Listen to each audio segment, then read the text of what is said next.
గుర్తొస్తుంది. మరి మనం ర్యాలీలో పార్టిసిపేట్ చేయాలా వద్దా? మరి లాభం ఎక్కువ ఉందా లేదా? ఇక్కడ లాభం ఎక్కువ ఉంది. మీరు పిల్లలు కూడా మీరు కూడా మీ చేత కోలాటం వేపిస్తాం. ఆ రోజు మీ పిల్లలు కూడా అందరూ కూడా అటెండ్ అవ్వండి. మీకు డ్రెస్ ఏదో ఉంటుంది కదా, ఉంది కదా మేడం? డ్రెస్ ఏదో గుర్చుకుంటారు అందరూ యూనిఫామ్. మరి మీ డ్రెస్ వేసుకొని మరి మేడం తీసుకొని వస్తుంది.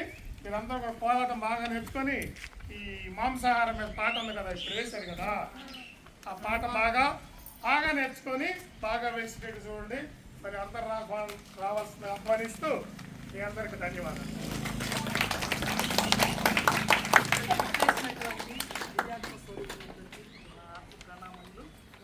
మరి మనము ఈ ర్యాలీ ఎందుకు చేయాలా అంటే మన ఆహారం ఏంది అనే దాన్ని మనము కొంచెం తెలుసుకుందాం. మన భారతదేశము అహింసా దేశం. అంటే ప్రపంచ దేశాల్లో మన భారతదేశం ఫస్ట్ శాకాహార దేశంగా మారాలి అని పత్రిజీ తెలియజేస్తున్నారు. అంటే మన ఆహారం ఏంటంటే శాకాహారం. శాకాహారం అనేది అమృతాహారం, ఆ మాంసాహారం అనేది పాపాహారం. అది హింసతో కూడింది. మరి హింస ఎప్పుడు కూడా హింసనే ఇస్తుంది. అంటే మనం తీసుకునే ఆహారాన్ని బట్టే మన ఆలోచన ఉంటుంది. మనం సాత్వికమైనటువంటి ఆహారం తీసుకుంటే మనకి జ్ఞానం కూడా బాగా కుదురుతుంది, మనకి మంచి ఆలోచనలు వస్తాయి. హింసతో కూడినటువంటి ఆహారం తీసుకుంటే అది మనకి హింసతో కూడినటువంటి ఆలోచనలే మనకి వస్తాయి. కాబట్టి ఆ జంతువులన్నిటినీ మనము స్వేచ్ఛగా జీవించనివ్వాలి. అంటే ఆ జంతువులన్నిటినీ కూడా మనము స్వేచ్ఛగా జీవించేటటువంటి జంతువులన్నిటినీ మరి సకల జీవులని మనము మిత్రుత్వంతో చూడాలి. వాటన్నిటిని కూడా మనం ఫ్రెండ్షిప్ చేయాలి. ఒక చిన్న పాప ఉంది, ఆ పాప ముందు ఒక యాపిల్ పెట్టాము, ఒక కోడి పిల్ల పెట్టాము. ఆ పాప దేన్ని తింటుంది?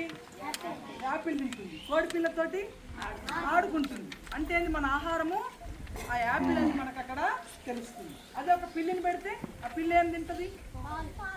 అక్కడ మనము పెట్టింది ఏంది? యాపిల్, కోడి పిల్ల. ఏం తింటుంది పిల్లి? కోడి పిల్లని తినేస్తుంది. అంటే ఇక్కడ ఒక పులి ఉందనుకో, అది ఒక మేకను తింటుంది, దాని ఆహారం అది. అంటే అది క్రూర మృగము అని అంటాం పులిని మనం. అదే ఒక ఏనుగు ఉందనుకో, అది సస్యాహారం తీసుకుంటుంది, దాన్ని ఏమంటాం మనము? సాధు జంతువు అని అంటాం. ఆ ఏనుగు క్రూర మృగం కాదు, ఈ పులి అనేది సాధు జంతువు కాదు. అంటే క్రూర అనే పదంలో ఏం కనపడుతుంది మనకి? ఆ కఠినత్వం, కఠోరత్వం కనిపిస్తుంది. సాధు అనేటటువంటి పదంలోనే ఆ మృదుత్వం మనకి అర్థమవుతుంది. అంటే ఎవరైతే ఈ మాంసాహారాన్ని తీసుకుంటున్నారో, ఆ కోళ్ళని మేకలు తింటున్నారో, వాళ్ళందరూ కూడా క్రూర మృగాలు, వాళ్ళందరూ ఆటవిక జాతికి చెందిన వాళ్ళు. అంటే మన ఆహారం మీద మనం గుర్తించట్లేం. పెట్రోల్ పోసే కారులో పెట్రోలే పోయాలి, డీజిల్ పోసే కారులో డీజిలే పోయాలి. ఒక దాంట్లో ఇంకొకటి పోస్తే ఏమవుతుంది? అవి పనిచేయవు. అట్లానే మన యొక్క ఆహారం శాకాహారము, మానవ శరీర నిర్మాణము శాకాహారానికి అనుకూలంగా ఉంది. బలం అని చెప్పేసి మనము ఆ జీవులని పెంచుకోవాల్సినటువంటి అవసరము లేదు. మరి ఒక గొర్రె ప్రాణం విలువ దానికి విలువైనది. మనం ప్రాణం వేయగలుగుతాం, ఒక గొర్రెకి మనం ప్రాణం ఇయ్యగలుగుతామా? దానికి ఇయ్యలేము. ప్రాణం పోసే శక్తి మనకు లేదు. కాబట్టి మనం ప్రాణము ఇయ్యకూడదు. ఒక చీమకి దాని ప్రాణం దానికి విలువైంది, ఒక దోమకి దాని ప్రాణం దానికి విలువైంది. మరి మనకు చిన్న దెబ్బ తగిలితే విలవిల్లాడిపోతున్నాం మనం. మరి పోయి ఆ కోళ్ళని మేకలని ప్రస్తున్న వాటి యొక్క పీకలు కోసి మనము చంపుతుంటే అవి ఎంత విలవిల్లాడిపోతున్నాయి.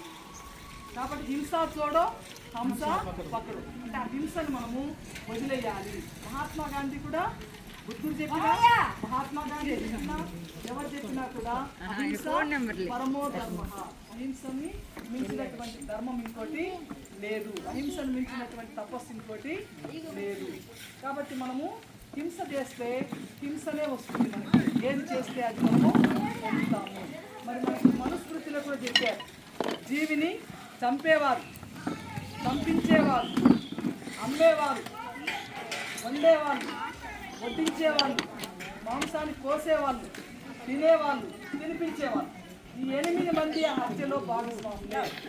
నేను పోయట్లేదు కదా, ఎవరో కోసారు కదా అని అనుకోవద్దు. ఈ 8 మందికి కూడా హత్యలో భాగస్వామ్యం ఉంది. కాబట్టి మనము మన చక్కటి ప్రోటీన్స్ ఇచ్చే ఆహారం ఉంది మనకు శాకాహారంలో. బలాన్ని ఇచ్చే ఆహారం ఉంది. చక్కగా చిక్కుడు గింజలు ఉన్నాయి, బఠానీలు ఉన్నాయి, సోయా బీన్స్ ఉన్నాయి, పప్పు ధాన్యాలు ఉన్నాయి. ఇవన్నీ కూడా ప్రోటీన్స్ ఇస్తాయి మనకి. ఆ బలం అని చెప్పేసి వాటిని మనము